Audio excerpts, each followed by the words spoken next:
কৌশলগত সম্পর্ককে জোরদার করে চলেছে বিশ্বের দুই শক্তিশালী দেশ রাশিয়া ও চীন। এই দুই মিত্রের সুসম্পর্ক মার্কিন যুক্তরাষ্ট্রের কপালে গভীর দুশ্চিন্তার ভাঁজ ফেলতে যথেষ্ট।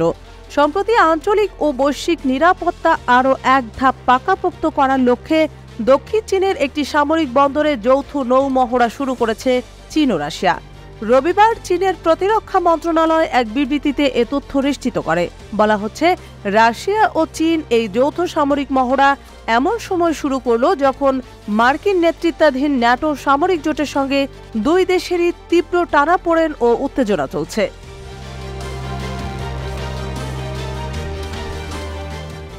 চীনের প্রতিরক্ষা মন্ত্রণালয় জানিয়েছে, রবিবার থেকে যৌথ সমুদ্র 2024 নামের এই মহড়া গুয়াংডং প্রদেশের ঝাংজিয়াং শহরের কাছে শুরু হয়েছে। আশা করা হচ্ছে আরও 2-1 দিন এই মহড়াটি চলবে। চীনা প্রতিরক্ষা মন্ত্রণালয়ের বিবৃতি অনুসারে চীন ও রাশিয়ার সেনারা সম্প্রতি পশ্চিম ও উত্তর প্রশান্ত মহাসাগরে টহল দিয়েছে এবং আন্তর্জাতিক এই মহড়ার সঙ্গে আঞ্চলিক পরিস্থিতির কোনো সম্পর্ক নেই। চীন বলছে, কোনো তৃতীয় পক্ষকে লক্ষ্য করে এই মহড়া চালানো হচ্ছে না। চীনা রাষ্ট্রীয় সম্প্রচার মাধ্যম সিসিটিভি জানিয়েছে, এই যৌথ মহড়ায় ক্ষেপণাস্ত্র বিরোধী মহড়া, সমুদ্র হামলা এবং বিমান প্রতিরক্ষা অন্তর্ভুক্ত থাকবে।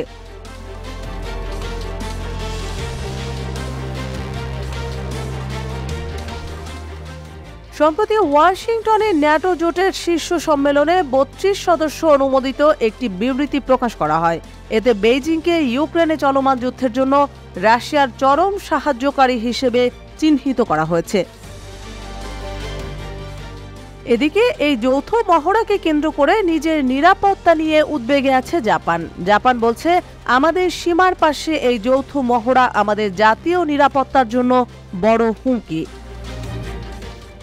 রাশিয়া বলেছে, এটা দুই দেশের বার্ষিক নৌ মহড়া ছাড়া কিছু নয়। প্রতি বছরই চীনের সঙ্গে এ ধরনের মহড়া চালিয়ে আসছে রুশ নৌবাহিনী। এবছর চীনের ঝাংজিয়ান প্রদেশের পাশে দক্ষিণ চীন সাগরে চীন রাশিয়ার এই নৌ মহড়া চলছে। এ অঞ্চলে সম্প্রতি মার্কিন যুদ্ধজাহাজের আনাগোনা বেড়ে যাওয়ায় রাশিয়াকে নিয়ে চীনের এ মহড়া বেশ আলোচিত হচ্ছে। উল্লেখ্য যে, এ নিয়ে চতুর্থবারের মতো এ ধরনের যৌথ মহড়া পরিচালনা করল চীন ও রাশিয়া।